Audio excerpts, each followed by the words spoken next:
care that person. The person is I will take care of her behalf. Her behalf is like, oh my God, okay, stop me. Okay, I can take care of your behalf. Oh, okay, I can take care of your behalf. Then you can fly wherever you go.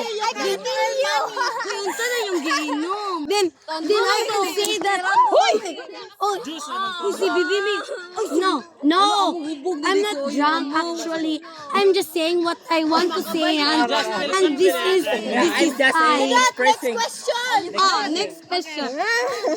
Let me think first. Okay, are magtatanong. Are magtatanong is loading. If he has a question. What can you say about what I say? What I say? What?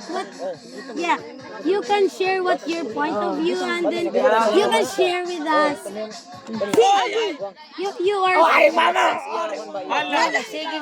Ma, I'm so sorry, but I'm just expressing myself, and this is what I am. So you don't have to worry myself because I'm just, I'm just enjoying my life because life is short, and this is what I am.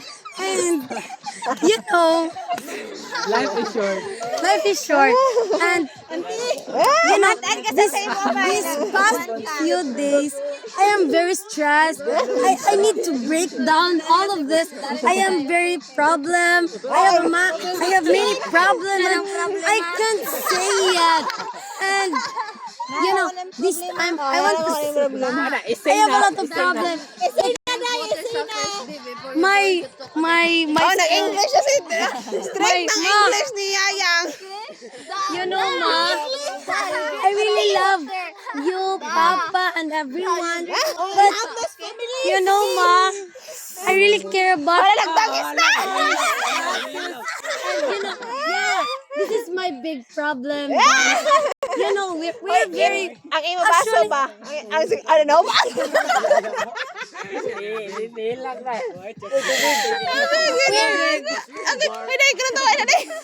We're poor and I can say that I'm just being OA right now, but yeah, this is me. I'm being OA. Yeah, Ma. Ma, I want you to be proud of us, but yeah, we have also our personal life, but Yeah. now we have to prioritize everything, but Pagkasama na.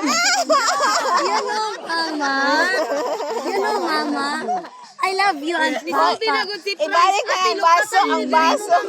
Ay, ang baso mabuak na. No. Basta ko, Ben. I have, Dodot, Ma. No, that's not Frank's fault. This is not Frank's fault. Ma. Ang salat oh. I'm just enjoying my life right now because I'm teenager. I am free. I have these capabilities to be free. I have these capabilities to enjoy this life. Because, life is short and everything is just, what waste your time? We don't know. Next year, God will just vanish us. Then boom, we'll just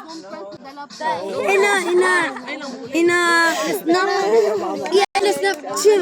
We just and then oh my God, then we just oh my God, everyone.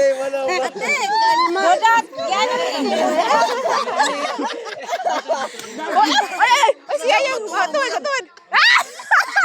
Magbabasol tayo na. Hindi tayo.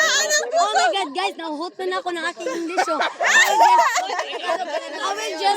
will just explain it in Tagalog so that you guys understand it properly.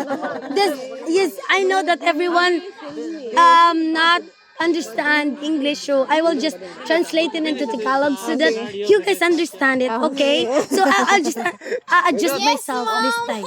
So, ngayon,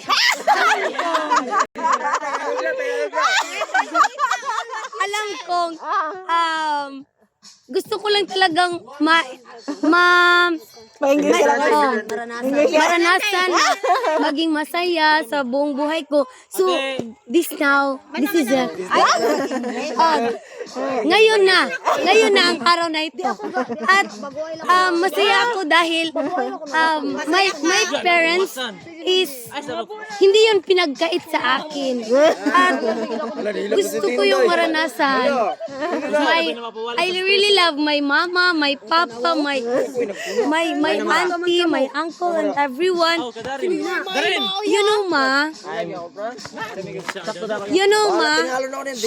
Ayaw mapugsahan mo yun. This past few, sa mga nakaraang araw, marami akong mga problema na, nakaharap. Na hindi ko nakatalikod. Hindi ko matalikdan. Kasi, hindi ko matakilidan. Kasi, they are very kanang Wala na lang pangayo sa Ma, normal person pa ko right now, but I think si Priya ay hindi na normal person because ayaw ina ko na mapatagayas ka. Papakunta kami siyang Patrick kabata pa sinahan. Ay lang, pagsulti ka mama. Ayaw ni Ma, Franz. Si Patrick. Si Franz. Ma, alam mo ba, ma? Franz. Ari na si Kadudong? Pwede man ang kamo mag-istoryahay nga di kamo mag-inom. Pwede na kamo mag-istoryahay. Sa panahon ito, ma. Ayaw ina ba na nahod? Oy, ay naka mo pag-inom. Sa panahong ito, Ikaw sa gusto ko Patrick lang mag-inom ka na? Man, naging masaya ako kasi Pangabata. Ate Percy, diba? Masayang araw ngayon kasi nagsiselebrate tayo ng kasal ni Auntie. At I think this is one of my... Mahayang nga ang usa ka minoko. Hindi ko malilimutang alaala sa buong buhay ko. Dahil ito ay masayang araw ng aking iyahin. Ito ay kanyang kasal. Diba? So, gusto ko ngang sumayaw. But wala tayong music kaya Darin. Ano ka na? I'm just expressing myself right now in